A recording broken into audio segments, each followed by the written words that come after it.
beautiful morning to you, the 13th day in the month of February 2025. A lovely, lovely Thursday morning right here. Sure, it is a lovely one on the other side of the radio, and I hope you had a lovely night rest. That's always what we hope for you. And of course, the beginning of another beautiful day right here. Just a reminder that you stay positive at whatever you do, and of course you always get positive results. Welcome to Morning Express this morning, that runs through from 5 a.m. to 11 a.m. and of course, as always, we have significant segments right on Morning Express, trends in the papers that run through from 7:40 a.m.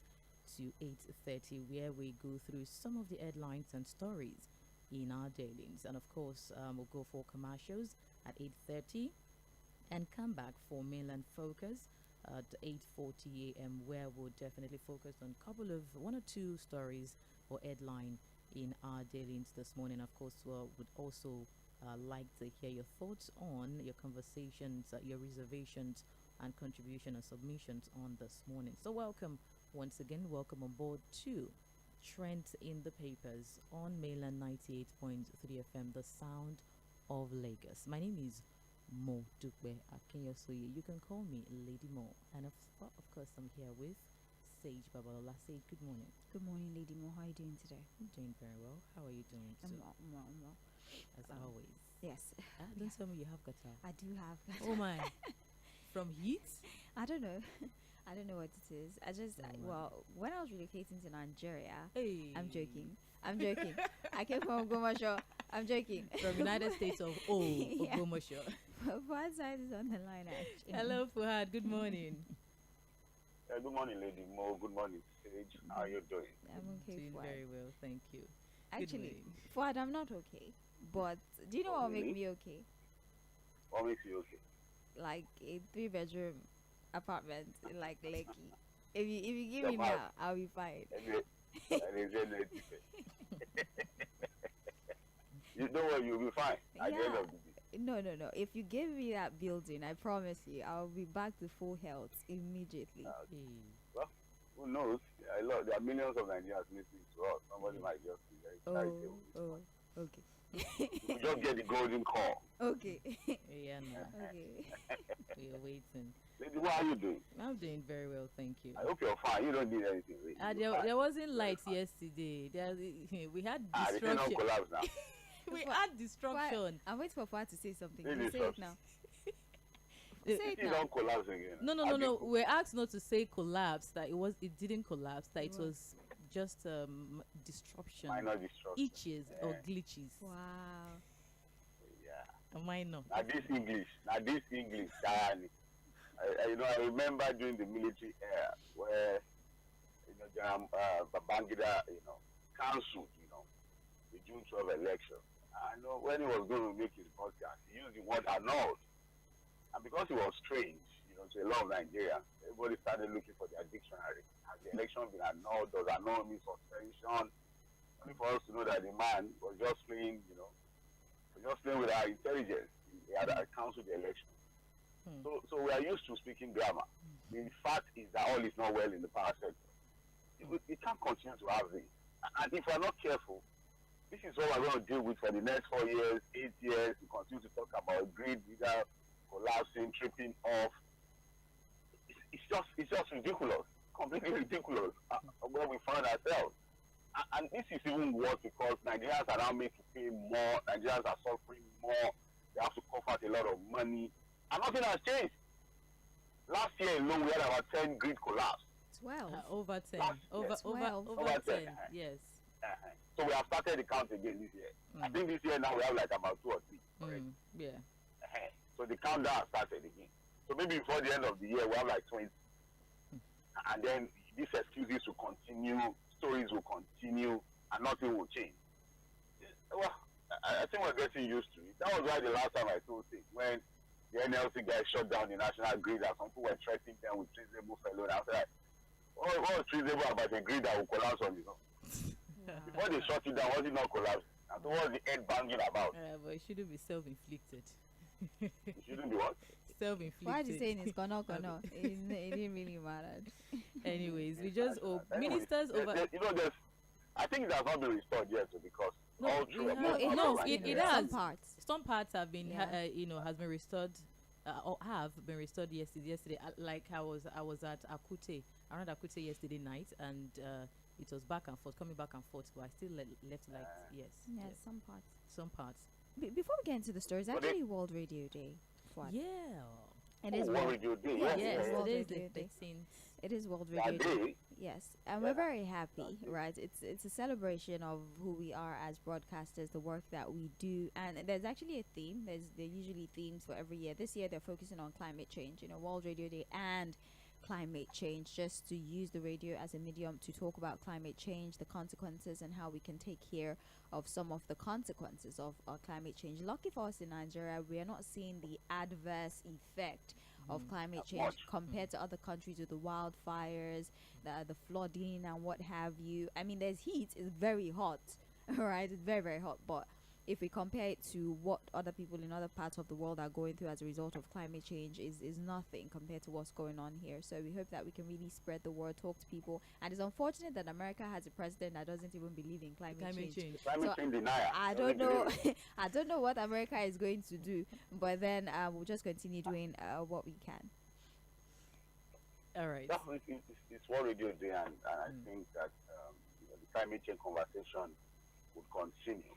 Unfortunately, as you rightly pointed out, we have the current president of the U.S. who doesn't even believe in anything climate change. I think it's deliberate. It's not as if he doesn't know that it's real. But for political conversation, political gains, they pick and choose what to believe or what not to believe, even though the realities are there for everybody to see. Right? Like somebody was arguing, how do you pick and choose the science to believe, Sage? You believe that AI is real. You believe in computers. You believe Elon Musk has got what it takes, for example, to check wastages and government reckless spending using technology. But when it comes to the science of medicine, when it comes to the science of nature, you pick and choose what to believe. It's not ridiculous thing. Trump is Trump. Everything is Is ridiculous. science not science? Really? Well, That's the US for you. That's the reality of the US at this time. right. Okay, away from that, let's kickstart, of course, still trends and the papers on mainland 98.3 FM right here. We'll go through a couple of headlines and stories we have in our papers from the Punch, the Vanguard, the Guardian, just to look through what is happening. And of course, we have Fuad Saeed on the other side, which will be giving us profound analyses just in summary to us this beautiful morning. All right, let's kickstart with the Punch newspaper. We'll start with this very headline here, the bigger one that says, on Tinubu's re-election, ACF and others tackle Ganduje over no vacancy comment. The pro-North socio-political organization, Arewa Consultative Forum, and some prominent voices from the northern region of the country have said the region cannot be forced to re-elect President Bola Tinubu in 2027. And of course, they spoke against the backdrop of Ganduje's warning to northern politicians nursing the presidential ambition in 2027 to bury the idea, vowing that Tinubu would complete 2 terms in office. That a northern president they've have been supported, also has been supported, had been supported to complete 8 years. So it is time for the support of a southern governor to also be supported for an 8-year. And of course, it will be recalled that the assertion was made on Tuesday when he received the delegation of President Bola Ahmed Tinubu Media Center and Tinubu Northern Youth Forum at the Party National Secretariat in Abuja. Fuhad, of course, this has been greeted with several reactions. While some had supported that, of course, Ganduje, the APC chairman, made that statement throwing weight behind the support for Tinubu's re-election. And of course, those that have been, some also had, been against it. The ACF, El Rufai, former governor of Kaduna State, even Bauchi State governor, also, stating his interest as, to contest, Bala Mohammed, and also several numbers of persons. And we also have those that are just in between, saying that it should be open and we should have a level playing ground for everyone, regardless of, it shouldn't be an ethnic or religious based thing, it should be open for anybody that wants to contest and all of that. So really, Fuad, what's your take? Well, I'm not one of the people that will take any social cultural group serious when it comes to political conversations. And I have my reasons. We have too many groups now. Of course, one of the very notable groups, social cultural groups in the North, would have to be our consultative forum. But a lot of times when these groups issue statements, it's just for positioning, mere positioning. In reality, it's not as if they are even committed to what they are saying. Because tomorrow, Lady Mo, you're going to wake up to hear that maybe a faction of the ACF has endorsed Tinubu for second term. You just watch, just note what I just told you this morning. The same people that are already telling Gandhi, and why, don't be surprised that why they are telling Gandhi not to give automatic tickets to the president for 2027 is because they also want some consultation, or they want to be carried along. You know what it means to be carried along in politics? Right. Sorry? I said right.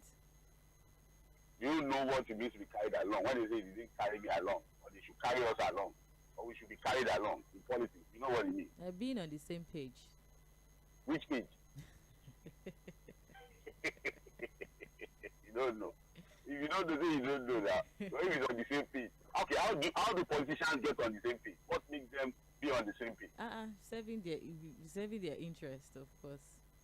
Their own. Okay, so when the interests align, just see that they start a new tune. They start singing something different. So I'm not really one of those people that will take any group serious. I've always said it.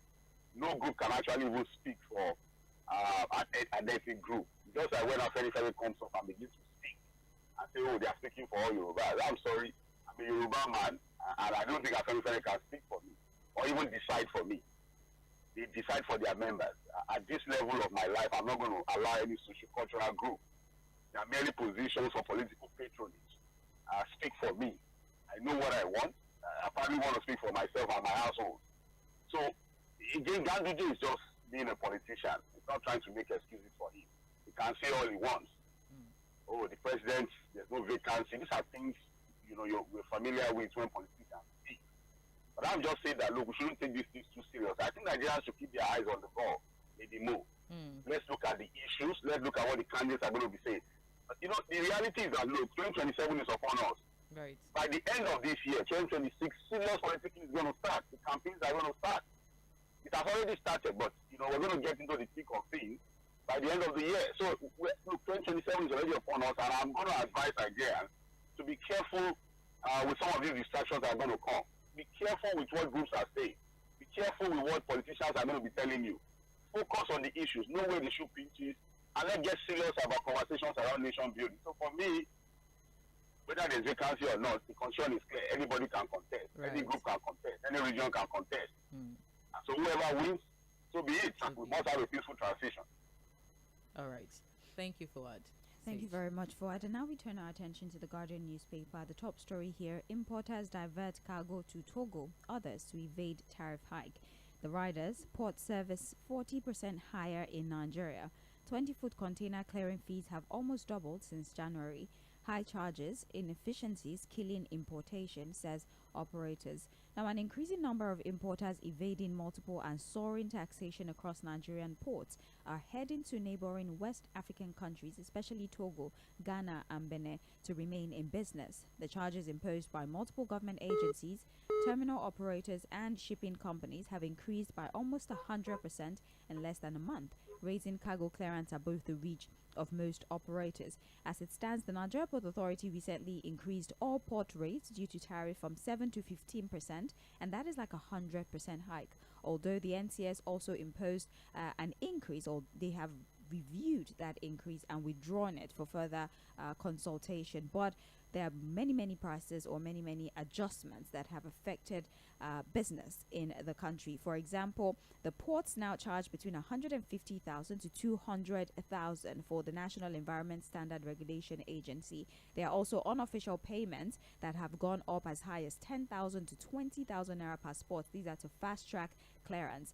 clearing a 40-foot container has risen from 18 million naira to 20 million naira and even sometimes 26 million naira since January. And a 20-foot container has almost doubled from an average of 10.5 million to 20 million naira. The report goes on ahead to give us the price adjustments across all the different methods through that goods go through before they are cleared. What? We're looking at trade.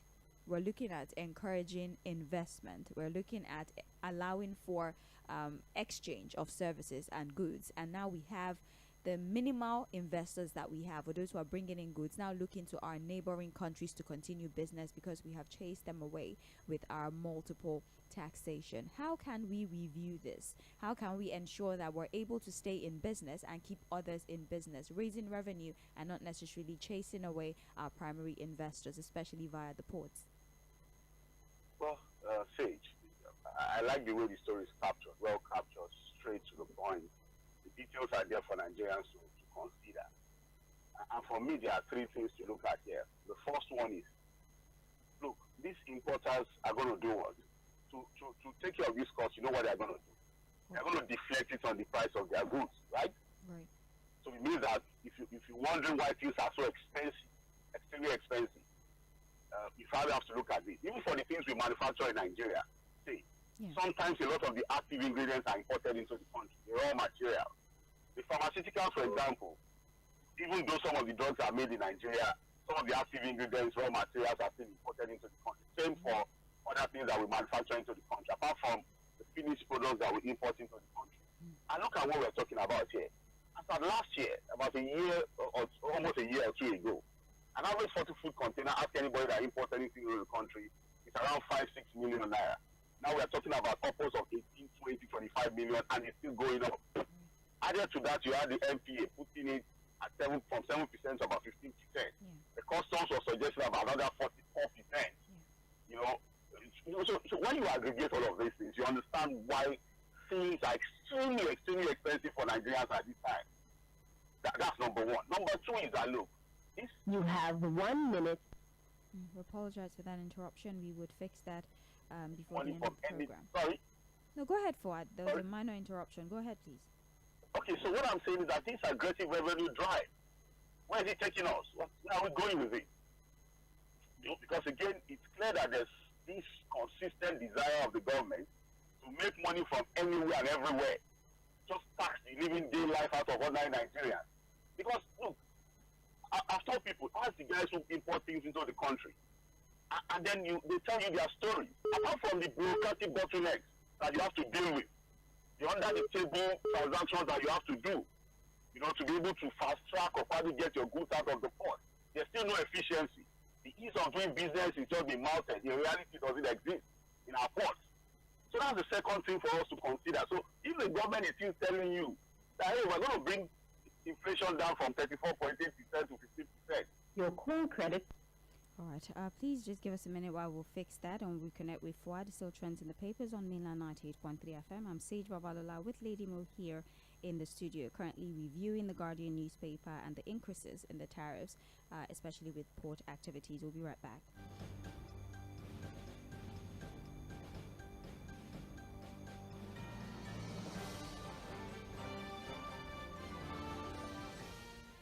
Hey there, happy Valentine's Day. Here is to a Valentine's Day filled with good wine, good food, and especially good friends and listeners like you. Thank you for always standing by our side. Thank you for being with us through thick and thin. We can't think of any other way to rather celebrate this Valentine's Day with you all. Happy Valentine's Day, Nigeria, and happy Valentine's Day to all our amazing listeners out there. My name is Nonso Odogu. I love you.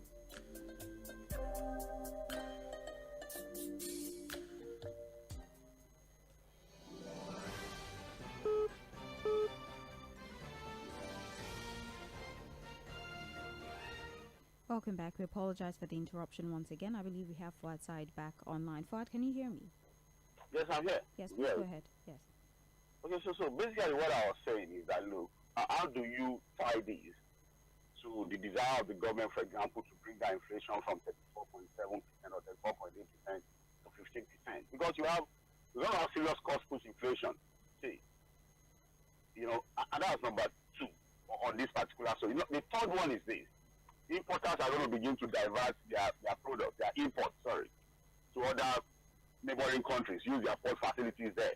You know the implications of that, Sage? Smuggling will now thrive. The reality is that, look, these things will still get into the country. And the people that benefit from smuggling, do you know, Sage? These are customs officials, the extremely corrupt ones amongst them.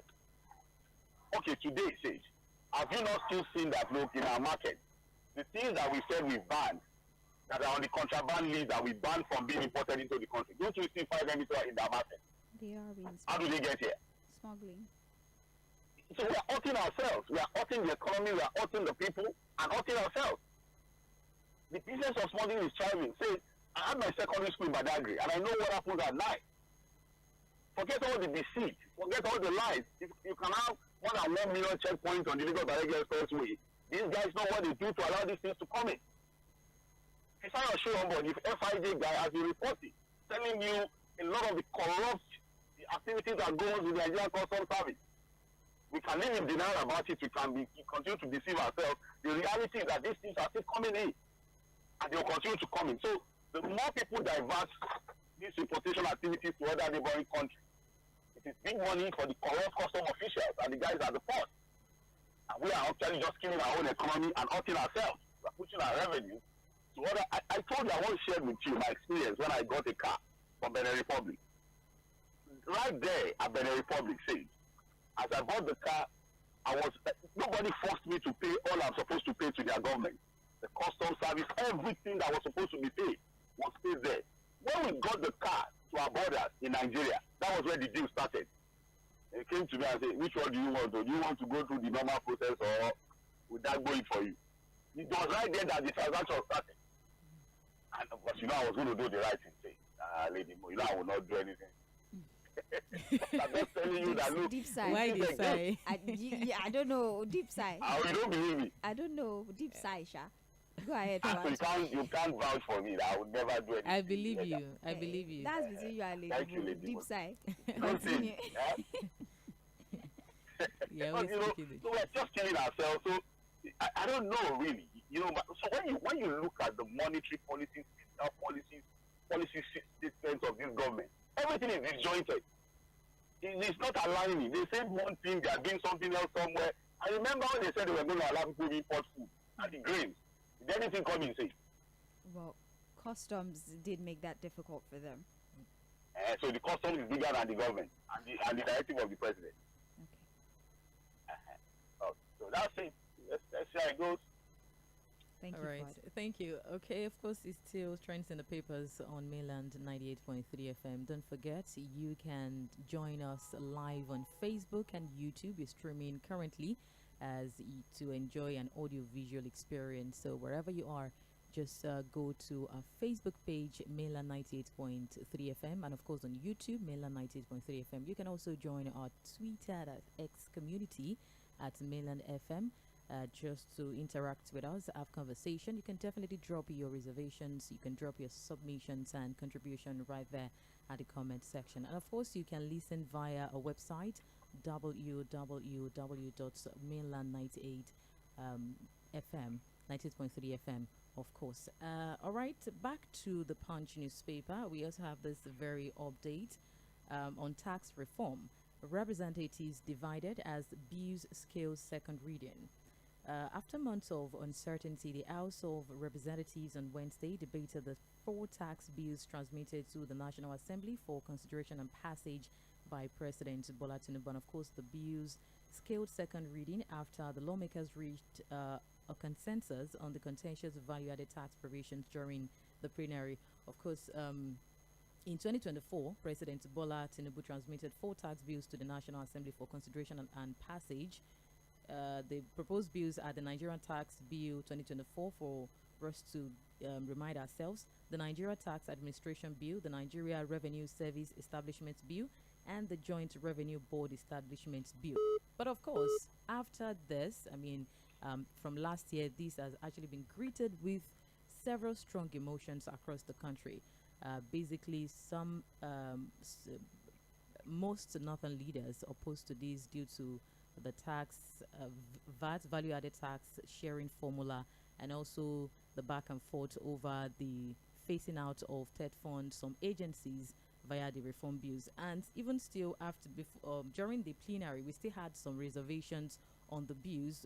Some are the several inconsistencies that a lawmaker also raised on supremacy clause, overlap in the existing laws, particularly the Personal Income Tax, Company Income Tax Act, and the FIRS Tax Act. Also, the clause of the tax collection facing logistic issues in the deployment of technology, and also the the derivation clause as well. Who takes the percentage? Is he from the production or consumer? And also, Office of the Executive Chairman of the FIRS to be separated from that of the Tax Revenue Board for accountability and transparency. We also had a lawmaker who raised the interpretation clause. We had someone who also raised the deletion of the phasing out of some of the government agencies, like I mentioned earlier, TED Fund, NITDA, NASENI, and etc., and all of that. So some reservations are still on the reform bills. But Fuhad, what's your take on the reservations, but it's passed for second reading. So it means that there's some progress there as the House of Reps. A lot of back and forth, like you rightly highlighted. But my mind tells me that at the end of the day, the president is going to have his way. Whether that would hurt the political interest of the president in the future, we'll have to wait to see, because there are still northern leaders who are still not completely satisfied with this, because again, some of them wanted the complete withdrawal of the bill from the National Assembly. They think the timing is bad. They question some parts of the bill and all of that. But although one or two things have been done, some adjustments here and there, some negotiations also with some of the northern leaders. But I think the president would eventually have his way. He's got the numbers. He's got what it takes to push through this bill. For northern leaders who think there are going to be political consequences in 2027, we just have to wait to see. But I think we should just move on and expect that at the end of the day, this bill will pass. All right, let's cross our fingers. Right. We're back to the Guardian newspaper now, and as we celebrate World Radio Day, the Guardian draws our attention to the dangers associated with our job. This report here tells us that 124 journalists have been killed in 2024. Israel, mostly responsible, says the CPJ. The Committee to Protect Journalists, the CPJ, has declared 2024 the deadliest year for journalists, with no fewer than 124 media workers killed globally while performing their duties. In a report yesterday, the organization said journalists lost their lives in 18 countries, with the ongoing Israel-Hamas conflict in the Middle East accounting for the highest number of casualties. CPJ attributed the sharp rise in journalist fatalities, up to 22% from 2023, to global conflict, political unrest, and rising criminality. The war in Gaza is unprecedented in its impact on journalists and demonstrates a major deterioration in global norms on protecting journalists in conflict zones. CPJ CEO Jody Ginsberg has stated. I could go on and on and on, churning out the figures and the statistics regarding journalists that have died. The war, especially in the Middle East and what have you, has seen the death of over 100 journalists. Now, even aside from journalists who die in the course of duty covering events that are going on in war-torn countries, there's some journalists who are afraid. The consciousness of the things that you say, the fact that you might be, the law might be used against you in some instances because certain individuals don't like your perspective on things, the fact that you might not be allowed into certain rooms because something you have said has offended certain person, a powerful person within society, and all the risks associated with our job. I'd just like us to highlight the struggles that journalists have to go through, which includes them paying the ultimate price of losing their life just to bring right information to the public. Well, it's hazards of the job, some of the things we have to face. If you look at the CPJ report, again, there's this concern, for the lives of journalists, especially with this conflict in the Middle East, this Israel-Palestinian war, the Israel-Hamas war. And in 2024, look at the numbers, very terrible numbers. Again, people have to tell stories, no matter how difficult or dangerous a situation is. Apart from, journalists who are attached to different media outfits, you have independent journalists too, who just go into these war zones, conflict areas to get information out. So when you see watching your television, and you see live reports of bombings, people running helter-skelter, fighting going on. There are people who risk their lives. Some of them are war journalists. We call them war journalists. Some of them trained military officers who then pick up the job of journalism just to get us real-life experiences, real-life stories, first-hand stories of things happening in conflict zones. And these things come with some of these consequences. They lose their lives. Some of them are deliberately killed for trying to expose some of the atrocities that have been committed in war areas. But even in Nigeria, how safe are journalists? We've seen harassment, we've seen intimidation, we've seen threats. We also face it on the platform today. People sending us messages threatening our family members, threatening our lives, because again we've spoken against the political interest. But they can't stop us. They didn't stop some of our mentors, some of the people who we looked up to while growing up as young trainee journalists. And we'll just continue to do our jobs. It's our own contribution to nation building, and that's what we're going to continue to do. Well, that story is on page 4 of the Guardian newspaper. All right, away from that, let's also quickly take this very report on tariff hike. Labour subscribers plan telcos shut down March 1. Telcos operators are facing a strong backlash from subscribers and workers after implementing a 50% tariff hike without waiting for the outcome of the review process that was agreed upon, prompting the Nigeria Labour Congress to call for a nationwide boycott of telecom services. And of course, while the NLC has called for a boycott and a nationwide shutdown starting March 1, the subscriber group, the National Association of Telecommunication Subscribers, distanced itself from this approach. And of course, also many people have been reacting to this, while some are in support that we should do what they did to a particular brand, which I would definitely not be able to call that name years ago, to do the same. And somebody asked then, if we boycott that, what are we going to be using at those periods, at those times and all of that? And I can remember what Fuhad, your reaction to this yesterday, which I reacted to on private reaction. One to say is already. What are your thoughts, Fuad? I was trained by an old man, and there are things that I will never forget as part of the training. One of the first training he also gave to me as a young man growing up is, I don't allow people to waste your time. Don't be so discerning to the point where you don't allow people to drag you by the nose, or basically just waste your time on things that really don't matter, or things you are not in control of. My mind tells me that the Nigerian Labour Congress just wants to get us busy, or get themselves busy, or show some relevance. Because at the end of the day, all their suggestions are not going to happen. They were supposed to go on a protest. Some few hours to the day of protest, they called it off. I don't think anybody's going to take the Nigerian Labour Congress serious on this tariff hike by telecommunication companies. Because again, what are we talking about here? We've asked a very simple question. I don't think the Jᴏɪᴜ has even been able to answer that question. Are we saying the telecoms companies are automatically immune to the reality of the Nigerian economic environment? You see, everything has gone up astronomically. Taxes are still going up. Look, we just talked about even importation and the hike in import duties and what have you, port operation. See, do you know that even these telecoms guys import a lot of the equipment they use? Yes. Right. Most of this is that, and even most of their businesses are dollar, have dollar factors in them. So when they talk about operational costs, what has been the level of investigation that the Nigerian Labour Congress has done to now say, oh, these guys are ripping us off, it should just be 10%. 10% of what? The price of TMS, when the government came in, what was the price and what has been the from around 195 naira to almost 900,000, 1,000 naira per litre? And so you think that the effect of that does not concern the telecoms operators?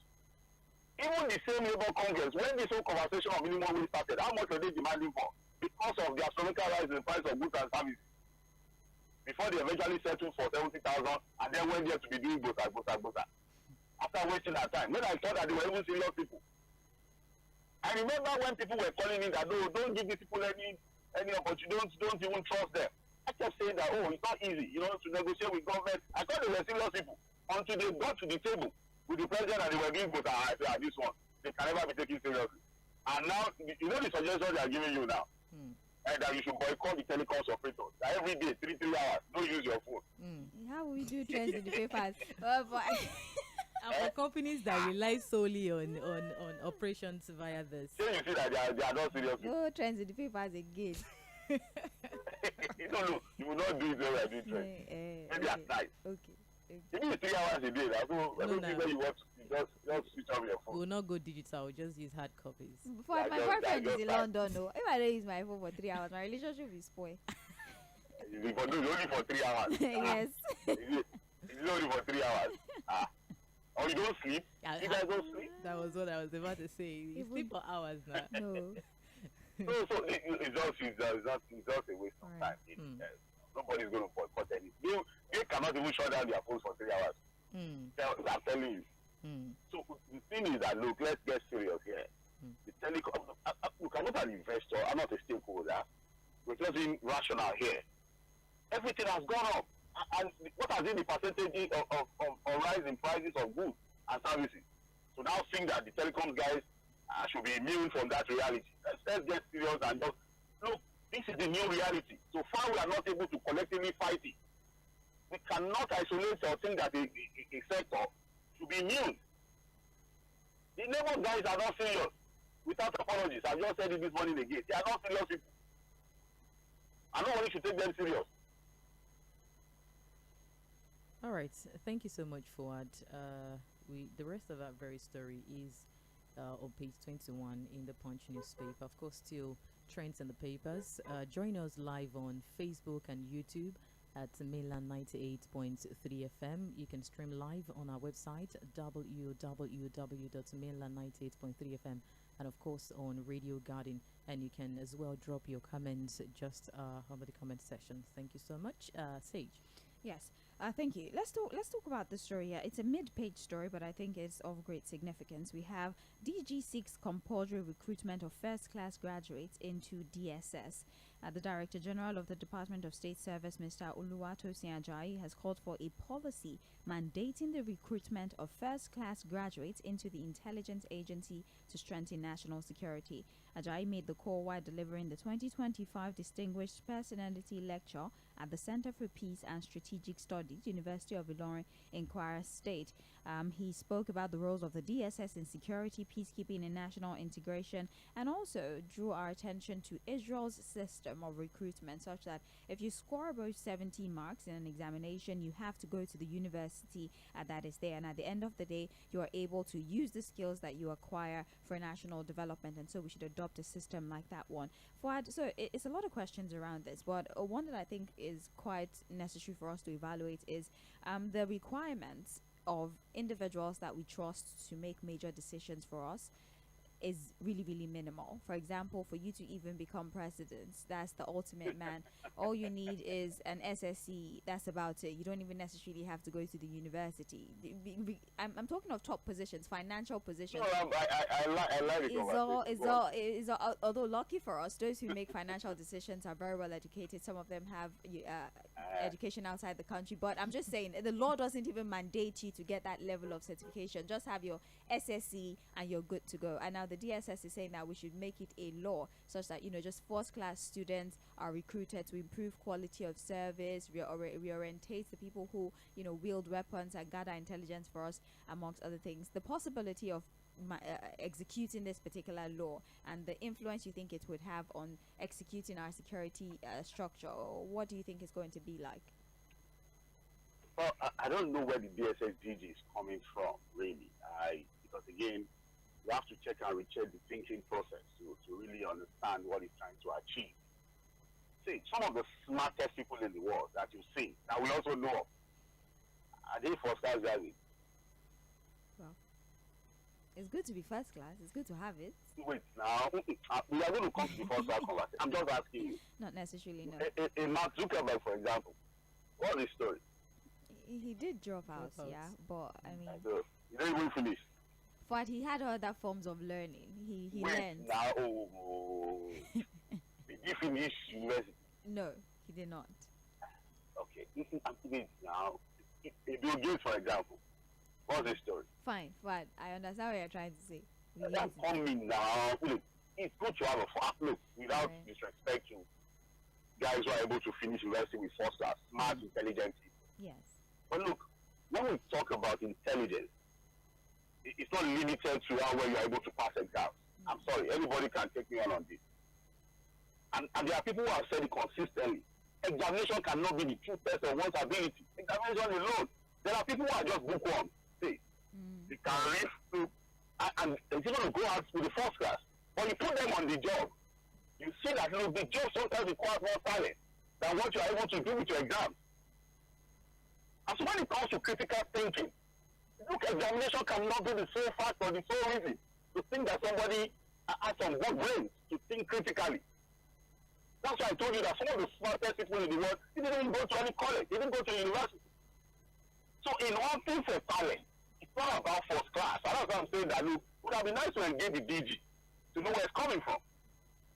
If you look at, if you listen to Professor Rubai, when he was talking about emergency talent, he wasn't limiting it to examination alone. There are talented people. Look, people who go into craft, for example, say, people who are able to use their hands to build and make things. Oh, for example, the DSS is looking at people who can help us create weapons and all of those kinds of things. Do you think that's to be first class to do that? Don't you think there are people who are just naturally talented when it comes to craft? Right. There are also people who also are very talented when it comes to intuition. They can think out of the box, but they may not necessarily be so brilliant when it comes to writing exams. So in looking for talented people, I think that limiting it alone to thinking that if you don't have a first class, you cannot be work for the DSS.